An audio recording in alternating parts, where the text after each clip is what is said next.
Hello friends, I am doctor Parul Karan and I am dentist. और आज की video में हम जो टॉपिक डिस्कस करेंगे वो है पायरिया। तो पायरिया जो है वो बेसिकली क्या होता है कि आपको जब आपकी मसूड़े में या फिर जिसको हम गम्स बोलते हैं, अगर आपको उसमें ब्लीडिंग होती है, स्मेल आती है, वो बहुत ज़्यादा सॉफ्ट है, फ्रेजाइल है, तो इसका मतलब ये है कि आपको गम्स का प्रॉब्लम है जिसे हम पायरिया बोलते हैं।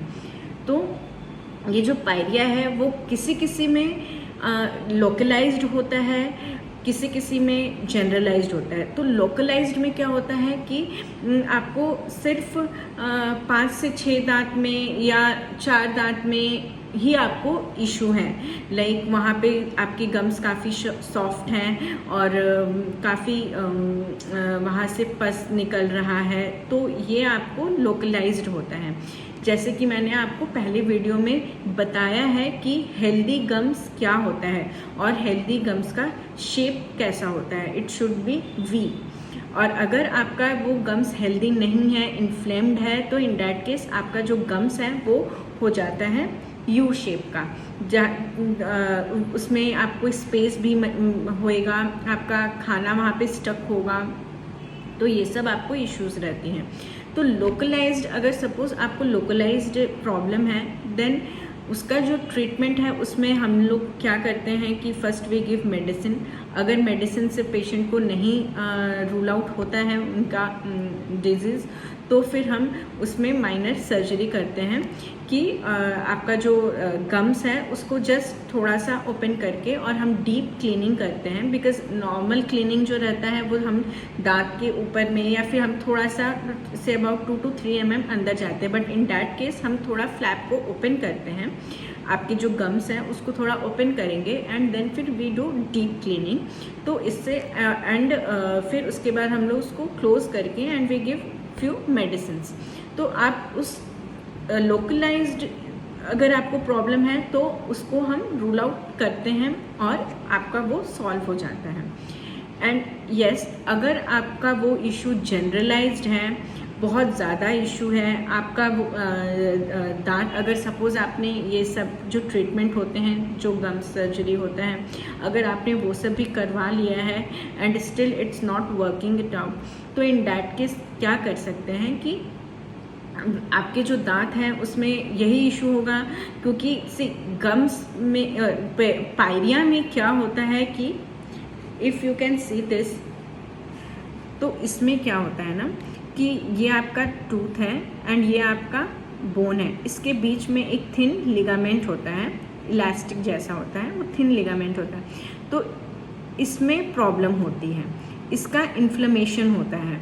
तो इन डैट केस क्या हो जाता है कि आपको ये जो, अगर सपोज आपको इसमें इन्फेक्शन है, देन ऑब्वियसली आपका जो टूथ है वो फॉल आउट हो जाएगा। आपका जो ईजिली, मतलब उसमें क्या होता है कि आप जो दांत है वो बहुत ज़्यादा मोबाइल होता है, हिलता है और फिर वो अपने आप निकल जाता है। तो अगर पेशेंट को ये प्रॉब्लम हो रही है तो इन डैट केस क्या कर सकते हैं, जो ट्रीटमेंट है आप सिटिंग वाइज दांत को निकलवा करके एंड देन अगर वो यंग एज के पेशेंट हैं और ये प्रॉब्लम हो रही है उन्हें, तो दांत को निकलवा करके and you can just wait for 15 और मंथ हील होने के लिए। अगर 1 month में भी हील नहीं हो रहा है, देन नाउ तो yes you can go for dentures और इम्प्लांट्स। और अभी तो इमीडिएट इम्प्लांट्स भी आ गए हैं, आप दांत निकलवाइए एंड उसी दिन इम्प्लांट आपको लग जाएगा। तो you can go for implant. तो उसमें क्या है, जो यंग जनरेशन के हैं, yes definitely they can go for full mouth rehabilitation, that is implant. and ये अगर suppose थोड़ा aged है, yes even they can go for implant, बस yes but कैसे है कि suppose there are some financial problems और कुछ भी है, then definitely they can go for denture. और अब कैसे है कि denture को भी हम implant करते हैं। तो ऐसा नहीं है कि पायरिया जो पेशेंट, अगर सपोज पायरिया है पेशेंट को, तो उनमें कोई ट्रीटमेंट नहीं है, ऐसा नहीं है। yes, there is treatment. They can go for implant, they can go for crown, and yes, they can smile. तो